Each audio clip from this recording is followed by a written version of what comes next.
اب کہ اللہ پاک کے قانونوں میں سے سب سے پہلا قانون جو اللہ پاک ایک شک جس پر امت کو اور کائنات کو عمل کروانا تھا، وہ سب سے پہلا قانون یہ ہے کہ نبی کریم صلی اللہ علیہ وسلم اللہ کے نبیوں کی گستاخی کرنے والے کی سزا۔ قانون باقی سارے بنائے اللہ پاک نے قرآن پاک کی شکل میں، لیکن سب سے پہلا آئین، سب سے پہلا قانون ہی یہ بنایا کہ جو نبیوں کی گستاخی کرے ان کی سزا کیا ہونی چاہیے، یعنی سزاؤں پر آپ نے سب سے پہلی۔ اب آپ کہیں گے کہ قرآن پاک میں یہ کہاں لکھا ہے، تو آؤ پہلا پارہ ہی اس بات کا شاہد ہے کہ رب ذوالجلال جب یہ فرما رہا ہے وَإِذْ قَالَ رَبُّكَ لِلْمَلَائِكَةِ إِنِّي جَاعِلٌ فِي الْأَرْضِ خَلِيفَةً قَالُوا أَتَجْعَلُ فِيهَا مَن يُفْسِدُ فِيهَا وَيَسْفِكُ الدِّمَاءَ وَنَحْنُ نُسَبِّحُ بِحَمْدِكَ وَنُقَدِّسُ لَكَ قَالَ إِنِّي أَعْلَمُ مَا لَا تَعْلَمُونَ۔ اللہ جل جلالہ فرشتوں میں یہ اعلان کر رہا ہے کہ میں ایک اپنا نائب بنانے والا ہوں، ایک خلیفہ بنانے والا ہوں زمین پر۔ تو فرشتوں نے کہا میرے مولا وہ تو فساد بپا کرے گا، خون بہائے گا، اگر تسبیح کرنی ہے تو ہم تھوڑے ہیں، ہم تسبیح تو کر رہے ہیں۔ کہا انی اعلم ما لا تعلمون، جو میں جانتا ہوں وہ تم نہیں جانتے۔ جب وہ بشر کا نمائندہ بن جاتا ہے وَنَفَخْتُ فِيهِ مِن روح، اللہ پاک اپنی جو ہے روح کا چراغ اس میں ڈال دیتا ہے، اس کے بعد حکم فرماتا ہے کہ اب سارے اس کو سجدہ کرو۔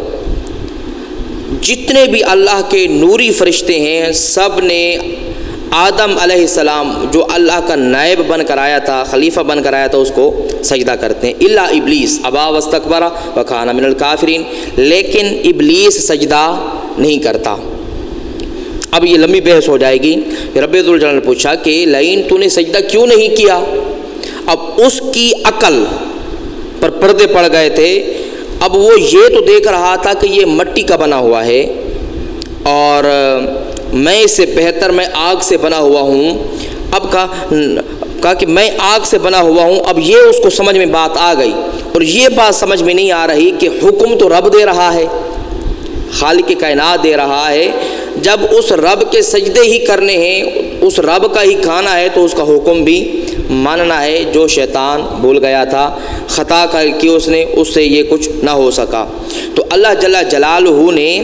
اس کے لیے سب سے پہلا قانون کہ میرے نبی کی گستاخی کی ہے، میرے نبی کے خلاف آیا ہے، خود کو اچھا جانا ہے، میرے نبی کو غلط جانا ہے، اپنے آپ کو بڑا جانا ہے، اور میرے نبی کے لیے کہا کہ یہ مٹی کا بنا ہوا ہے اور میرے حکم کو اس نے پیٹ کی ہے۔ تو اللہ پاک نے سب سے پہلا قانون بنا دیا کہ جو میرے نبی کے خلاف جائے گا وہ نبی کے خلاف نہیں، وہ خدا کے خلاف جائے گا، اللہ کی ذات پاک کے خلاف جائے گا۔ اللہ جل جلالہ نے شیطان کو راندہ درگاہ کر دیا، اور ساتھ قانون کر دیا کہ جو نبیوں کا گستاخ ہے وہ صرف بدترین نہیں ہے، صرف برا ہی نہیں ہے، بلکہ راندہ درگاہ دربار الہی بھی ہے، اور اسلام میں اس کے لیے کوئی جگہ نہیں ہے، یعنی وہ ہمیشہ کافر رہے گا۔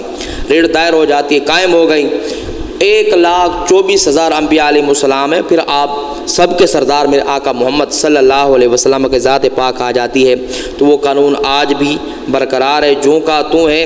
جو کوئی نبی کریم کے مقابلے میں آتا ہے یا نبی کو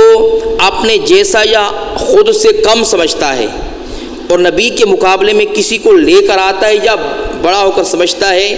جتنے بھی یہ ایسے احباب ہیں وہ سارے اسلام سے خارج تو ہیں ہی صحیح، اس کے ساتھ کائنات کے بدترین لوگوں میں سے ہیں، وہ بدترین لوگوں میں سے ہیں۔ ان کی دنیا تو بری ہے ہی، اللہ کو یہ بھی پسند نہیں کہ جو نبی کے مقابلے میں آ جائے ان کی قبر اچھی ہو، قبر بھی بری ہے، ان کا حشر بھی برا ہے۔